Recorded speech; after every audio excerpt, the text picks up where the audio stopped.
Okay, hello guys, how are you guys doing this afternoon? Great. Okay. So my name is Oladolapo Jagede and I'm a sales executive with a multinational into ingredients for food and beverage industries. Yeah. My name is Paul Umbe. I'm management consultant and project manager.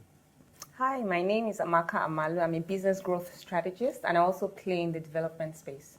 Yes. Hey everyone, I'm Ikeme Setefyong. I manage the global research team for a Nigerian consultancy.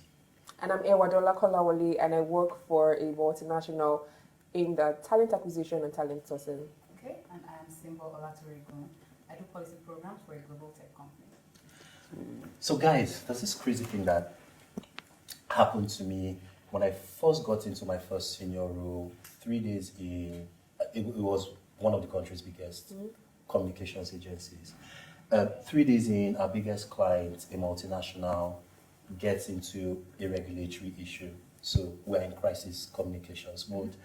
They set up a board meeting. I had not met my CEO at the time, and I get a text message from him overnight that the board of our client was going to meet and they wanted me in the room. On the way to the office the following morning, I got held up in traffic. When I eventually got to the client's office, the board meeting had ended. No. My God. Wow. Yeah, the conversation around managing your boss became very, very front and center for me then. And I didn't have a lot of experience in a senior role, and I really didn't know what to do. There were no guardrails, there were no resources for me. I didn't even realize that it was that much of a problem until I was talking to a mentor, and he was like, "Have you fixed that problem?" And I was like, "No."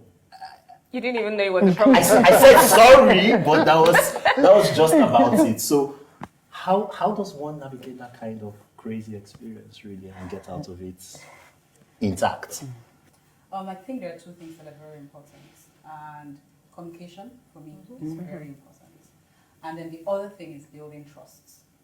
So when I think about your particular situation, it sounds like, they don't necessarily know you, so they haven't literally built trust. So it sounds like, okay, this is, oh my God, did you make a mistake with hiring this guy? Yeah. We thought it was going to do well. I really like what Simba said about communication. So for me, I would always carry my boss along.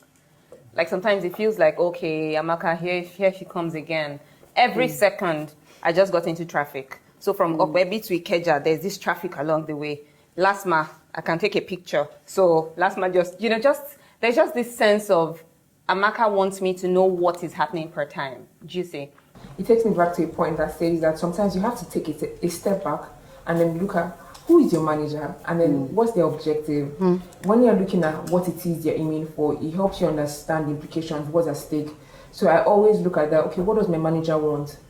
What would I do to help her job get better? When her job is done as efficiently as possible, I can get the rewards, I can get the accolades, and on the long run, she gets the shout out. I get the praise as well.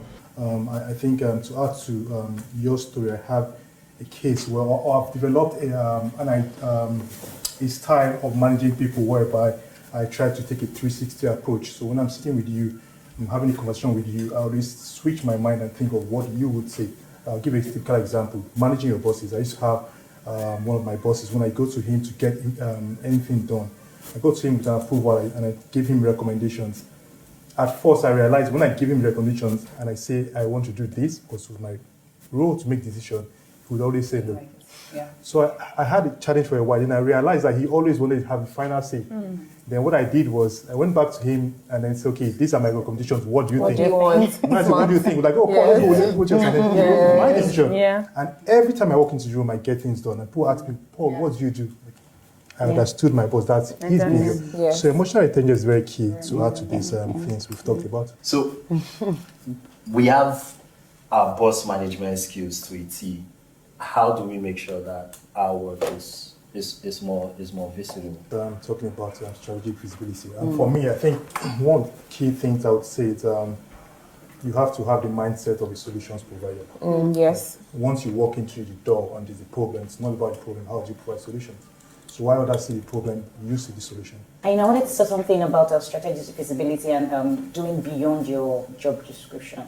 I think one of the advantages also is that it helps you get better at your job. So I'm going to say this from a sales point of view. So myself and my team, we are responsible for sales and bringing deals and all of that. That is our job description. But we started bringing in the deals, the contracts kept coming in, but there was a challenge with repatriating the funds back. You know, it's an international company and all of that. And really, we were stuck at that point. Our sales turnovers or our sales numbers were not going up because really it was just, we have already brought in the contract, but it was at that level and staying there. And, you know, we had to go beyond, or rather, yeah, we went beyond that. We looked for a solution on how those funds could go out. And I tell you, by just getting that particular solution, it was not our job description. Maybe it was for the finance or maybe the account department, but they were not doing anything, or maybe they were also still having challenges with it. But, you know, we got that solution sorted out and it helped our sales. So beyond my own job description or our job description for making sales and getting the deals, we actually looked for a solution that finally helped us to get our own numbers up. So yeah. One of the benefits of having to be in the community group is that you can learn these things there. From my own personal story, I've learned that built more network from the community group. And there are also great experiences as well that people can learn from, right? So it's not just bad experiences. So I think it's a whole lot to learn, and this information has been amazing. So thank you so much, guys. And it's free. Yes, it's free. Absolutely free. It's free. Thank you so much, guys.